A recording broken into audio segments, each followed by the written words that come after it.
gente fala do terceiro elemento que influencia na hora da gente encontrar a boa exposição, que é o ISO, que é o índice de exposição. O ISO, antes, ele era chamado de ASA ou DIN nos filmes, né?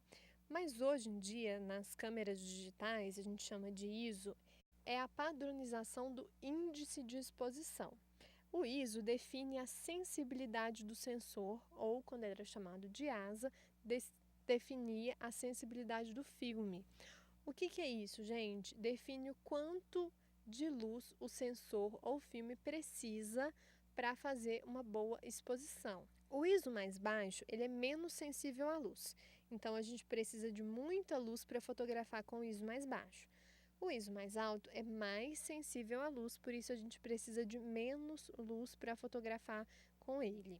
Se a gente está num ambiente com muita luz, a gente deve abaixar o ISO para conseguir uma boa exposição. Se a gente está em um ambiente com pouca luz, a gente precisa aumentar o ISO para conseguir uma boa exposição. Quando a gente aumenta o ISO de 100 para 200, por exemplo, a gente altera a sensibilidade do sensor. O ISO de 200 precisa da metade de luz que o ISO 100 precisa para fazer uma boa exposição. O ISO 400 precisa da metade da luz do ISO 200 e assim por diante. Quando a gente diminui o ISO, a gente precisa aumentar a quantidade de luz disponível naquele ambiente. Mas é muito mais difícil a gente aumentar a quantidade de luz disponível no ambiente, que normalmente a gente não controla o ambiente.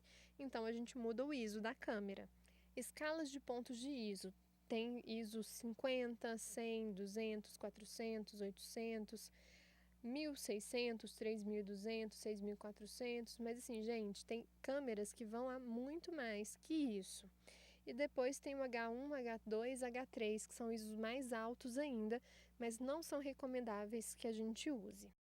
Algumas câmeras permitem que a gente mude o ISO através de terços de pontos GVs, por exemplo, 100, 125, 160, 200.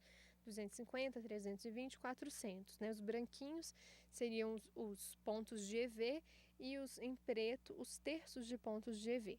Agora, uma curiosidade, veja até quanto podem chegar os ISOs de câmeras profissionais. Uma Nikon D5600 vai de 100 a 25.600 de ISO, é muito alto, gente.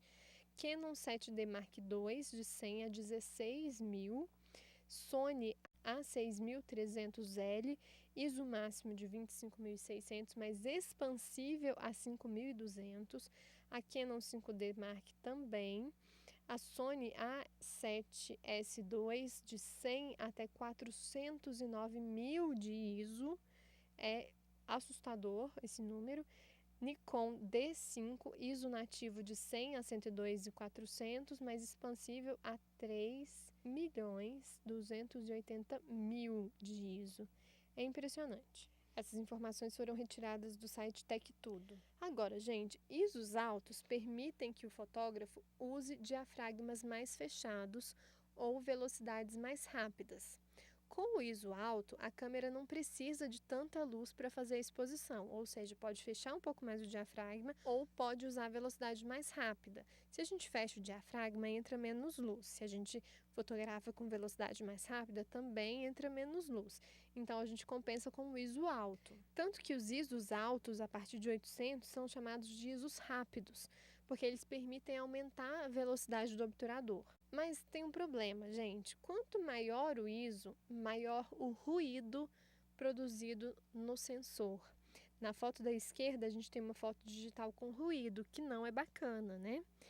E quanto maior o ISO ou quanto maior a asa na fotografia analógica, mais granulação era produzida na película. Então, a foto da direita é uma foto analógica com granulação. A gente consegue ver os grãos de prata na foto. Então, a gente tem que saber que não dá para só ir aumentar o ISO sem pensar nas consequências.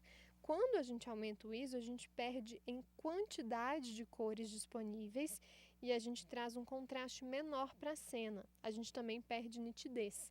Então, é bom pensar na hora de aumentar esse ISO ou não. Tá vendo uma foto com ISO 100 bem clarinha, né, sem ruído, sem distorções, com contraste, com nitidez. Agora uma foto do gato e da pessoa na sala já com ISO bastante alto, tem bastante ruído na foto, tem pouca nitidez e pouco contraste. O ruído, gente, ele é mais sensível em ISOs altos e principalmente quando a gente tem pouca luz. Mas a tecnologia de ISO, ela avança muito rápido. Quanto mais recente a câmera, menos ruído tem nos ISOs altos. Além disso, o ISO de uma câmera de uma marca não é exatamente igual ao ISO de uma câmera de uma outra marca.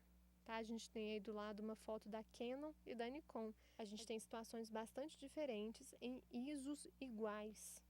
Na próxima videoaula, vamos aprender a trabalhar com o obturador, com o diafragma e com o ISO, tudo ao mesmo tempo, ok?